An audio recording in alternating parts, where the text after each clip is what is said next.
What is up, guys? Welcome back to the Voice of the Giants podcast here on WKCV, the voice of Keystone College. Guys, this week joined in the studio by none other than women's softball representative Lexy Johnson. Lexy, what's up? How are you doing today? Hi, doing well. Thanks for having me. Yeah, absolutely. Thank you for coming in. Now, obviously, I would have been a fool if I didn't eventually get you guys, and obviously next week I'm going to be getting baseball. I would have been a fool if I didn't come this spring semester thinking of getting two of probably the hottest teams over the past couple of years in the studio for recording and everything like that. And obviously for softball, baseball, we actually get to talk about a 4-year season because you guys obviously spring sport and you guys actually get to have that and everything like that. And over the past couple of years, this is your 4th year, this is your senior season. It's been a wild ride over the past couple of years, hasn't it? Yeah, that it has with COVID and just all of the changes we've had so far. It's been crazy, but it's been really good.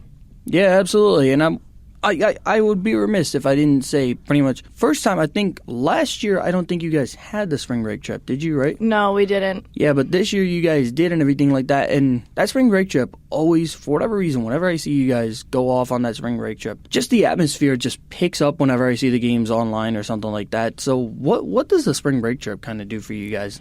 That's honestly the first time that we step on dirt. Of course, we get to go up to the turf like 1 or 2 times before we leave for it, but that's the first time we step on dirt for the season. That's the first time that we really get to interact together. So it really just brings the whole season to light. It really puts everything into gear. Absolutely. And it's always a weird feeling when you guys go up to the turf field, or like when you're not, actually doing games for that like first month and a half, month of the season and everything like that. Because once you guys get onto that field and everything like that, it's a case of like some people might not show up because of classes, some people may show up. But the other reason I bring up the spring break trip is because, unfortunately, like I said, last year you guys didn't get a chance to do that spring break trip. But this year you guys did. What was kind of like the feeling when you guys got the confirmation, hey, we are doing the spring break trip?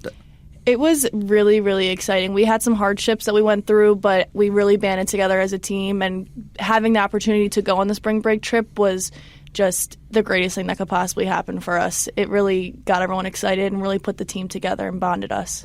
Absolutely. And obviously when we talk about the schedule and everything like that, you guys always, for whatever reason, whenever I see the beginning half of the schedule, you guys always, whether it's the spring break trip, whether you guys don't have the spring break trip, you guys always find a way to upload the ante at the beginning of the season. Now, obviously, a lot of teams do that and everything like that, and that's to get them ready. However, for you guys in baseball, you guys kind of rise up to that and everything like that, and you somehow make it games against some of the toughest opponents that honestly come through NEPA and honestly just all in general. So what is it like just seeing some of those Power 5 teams or just Power 25 teams to go up against at the beginning of the season? We definitely rise to the occasion every single time that we play them. Like, we split with Scranton. That was the first time we've beat Scranton in 7 years. So everyone walked into that game really excited, really ready for the challenge, and everyone pulled together. These teams that we're playing, they're all team wins or team losses. So we just really band together and get excited to play. Now, obviously, we talk about the schedule, as I said before, and every year the schedule wraps up. You guys always get, for whatever reason, for CSAC, you guys always find a way to start off with, whether it's like Notre Dame, Cairn, St. Elizabeth, and everything like that. You start off with some of the teams, you kind of make it look easy against. I'm not saying they're easy opponents. I'm saying probably some of the, you guys just make it look easy. But then towards the end of the season, where playoff factors come into fruition and everything like that, you guys get Cedar Crest and you get Wilson to wrap it up, who are always up there in the CSAC and always giving you guys fits and everything like that. What is it like just at the end of the season? It's like, okay, we got to face Cedar Crest, we got to face Wilson, two of probably our toughest CSAC opponents that you know you're going to be seeing in the tournament and everything like that. What is it like just wrapping up with them and then knowing, hey, we got to face them in another couple weeks and everything? Wrapping up with them is honestly kind of like going out with a bang. We feel the most prepared at this point. We've faced Scranton, we've faced these big teams in Myrtle Beach, and we've had our fair share of easier teams. So going up against these two schools that at this point are probably our rivals is just the most exciting part of our season, and those are the most intense games. Absolutely, and I feel like I would be a fool if I didn't compare the two rosters from last year to this year. And last year, I think you guys only lost 3 seniors, I believe it was. I believe so. Which, in a way, is unbelievable to think about with COVID happening and everything like that. But if you think about it, not really that much of a hit for you guys because you mainly keep that same core. Or I know one of the main pieces missing was or from last season was Shannon and everything like that. Absolutely, yeah. But at the same time, that 1 through 4 in a way doesn't necessarily change with you at the top of the order or mixes matches with Jordan, Paige, Alyssa Booth, yeah. Yep. Brooke. Brooke. Pretty much that lineup never really changed except for like maybe 1 or 2 missing pieces. What has just that been, just keeping that same core over the past couple of years for your career? It definitely helps, and keeping the same core definitely makes us feel a little bit more prepared. 1 through 9, there's no doubt. No matter who's in the lineup, 1 through 9, everyone's going to get a hit at some point and really make things move along. But having that core, I'd say 5, maybe 6, it's a comfort. I don't know how to explain it. It's just you know that it's going to be a good game. No matter if someone's having a bad day or not, things are just going to start going well. Absolutely. And as you said before, 1 through 9, anybody has a chance to get a hit that day. Hey, and that's something I've noticed over the past couple of weeks and everything like that. I want to touch on you real quick because you had a milestone reach up and everything like that. And obviously, it's not going to sound like much, but you just recently had your 100th hit and everything like that. And given the shortened seasons and everything like that, just what was that like? No less. Actually, I'll just let you touch on what it was like getting your 100th hit, and then I'll bring up the significance of it as well. I didn't know that it was my 100th hit, to be honest. I had mentioned it to Hannah probably a few weeks ago, like, hey, I'm sure I'm getting close to it, but I genuinely don't know where I'm at with it. And then I got that hit, and they made the announcement, and I was thrown off. My family was there. Like, my team was there to back me up, which was an awesome feeling. And it's a milestone that everyone kind of shares together and everyone has the same goal of. So to get it was actually really exciting. Absolutely. And the thing that makes it a little bit more special was, and I wish I could, honestly, when I do PA and everything like that, or when I do play-by-play for a game, I wish I had a script like this. It was a walk-off home run. How much more special did that make it feel that it was a walk-off home run, that you were able to kind of like just soak in the moment just a little bit more after? Yeah, it was definitely crazy. I didn't expect to go up there to hit a home run. I never really do. My favorite thing is home runs are accidents in a way. Like, if you're aiming for a home run, the odds are you're not going to get it. So just feeling it come off the bat, it was one of those, I kind of knew it was going over. But to also find out it was my 100th hit was kind of bittersweet. So it was awesome. I gotcha. And I want to go back to the I want to go back to the scene real quick. Because the one thing I always realize, like, whether I'm on the side with you guys, whether or I'm in the stands or whatever, the one thing that's never ceased to fail to amaze me is how the family aspect of that team just every year just grows even more and everything like that. I'll let you elaborate on that a little bit more. Yeah, I mean, we're definitely a family. I mean, every family fights. There's always going to be little tiffs here and there, but at the end of the day, everyone is a family. Everyone has each other's back, and especially on the field, the bond is just growing stronger and stronger. And I feel like as we get progressed into the season, and especially when we face Wilson, when we face Cedar Crest, that family vibe really shines through. Exactly, and it honestly, it never dies, and it doesn't matter who you guys are facing, whether you guys are up like 20-0 in the third inning, or whether you guys are up like 1-0, or whether you're down 5-0. And that family aspect just never stays the same. And the one time that it always shines, I want to say the most throughout the years and everything like that, is on senior day. Obviously, let's get like this to start off. Obviously, when you touch the field for the first time, on Saturday, obviously that was the first home game of the season for you.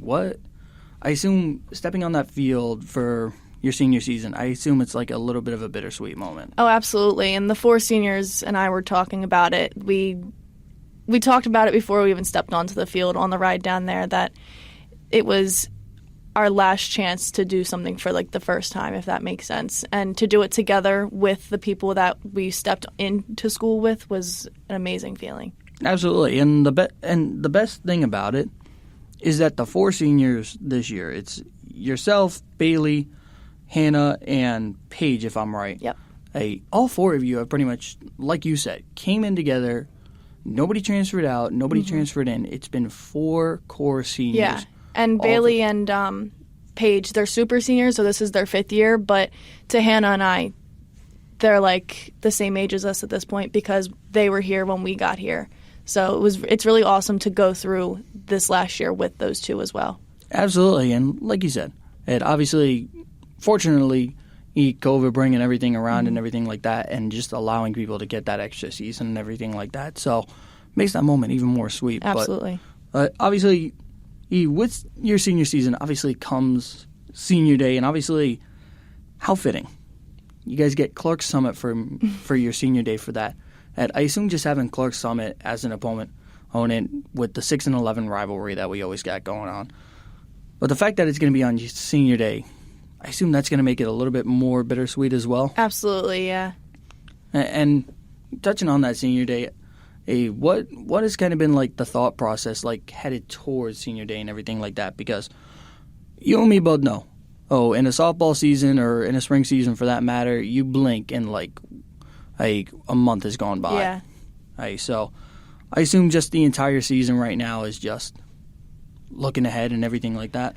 Well, right now it's one day at a time, one game at a time, one practice at a time. So the senior day is really exciting, but honestly, we're looking forward to the next game we play, which is tomorrow, and then we have a game right after that. So just one pitch at a time, one inning at a time, and when we get there, we'll get there. I'm not trying to rush it too much. Like you said, it's a really bittersweet experience and moment. I believe it. And obviously, talking ahead and everything like that, as I said before, last year, obviously coming, I believe, in second for the CSAC overall. We finished third, yeah. Third? Or still. Although, getting that chance, obviously, I assume the same goal is the same thing as always. And I'll let you elaborate on this a little bit more if you want. Goal is still the same. Get that host spot for Absolutely. Or CSAC and everything like that. And just, like I said, the roster hasn't changed that much. So I assume pretty much, like you said, just make the bonding aspect and just get everything the way it's been, I assume? Yeah, and we're trying to have more fun this season, and we definitely have. With fun comes wins. So we're just trying to have as much fun, keep it in check, and do what we need to do and work hard. But the spot will come as long as we work together and keep that family aspect going and have a little fun while we do it. Absolutely. And that I'm actually glad you brought up the fun part and everything like that, because I wanted to go ahead, somehow transition into this, but the chants and everything like that. I've noticed over the past 4 years, the chants have gone up. What have the chants done for the team and everything like that? Because you always see, no matter what chant it is or whatever, or you always see people smiling and everything like that, the girls having fun. What have the chants done over the past couple of years? They definitely bring everyone together, and I mean, you can only do so many chants, so we've had Ellie trying to remix her own chants and get everyone together doing that. So it's just a fun time. It keeps everyone in the game. It keeps everyone focused, and they really just bring the team together. Absolutely, absolutely. And like I said, wrapping up and everything like that, just to ask, obviously tomorrow you guys have Valley Forge and everything like that, and then you get to face Centenary on Thursday, the day after that.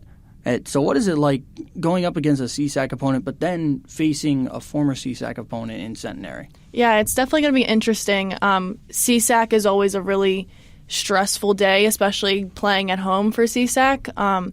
But then going up against Centenary, we've always had some trouble with Centenary, but I feel like this year we're the strongest we've ever been, and Centenary might not give us the respect that we need. So I think we're about to show Centenary what we can actually do. Absolutely, absolutely. Obviously, as I said before, best of luck on the season. Thank you so much. And coming throughout. And guys, as I said before, game is going to be tomorrow at home, March 30th against Valley Forge over at Edmonds Field. You can watch Lexy and the rest of the softball team take on Valley Forge. They also got a home game on Monday against Kings. Guys, that's going to go ahead and wrap it up for us here at Voice of the Giants. Lexy, I want to thank you again for coming in. Thank you so much. All right, guys, that's going to go ahead and do it for us over here, and we will see you guys later.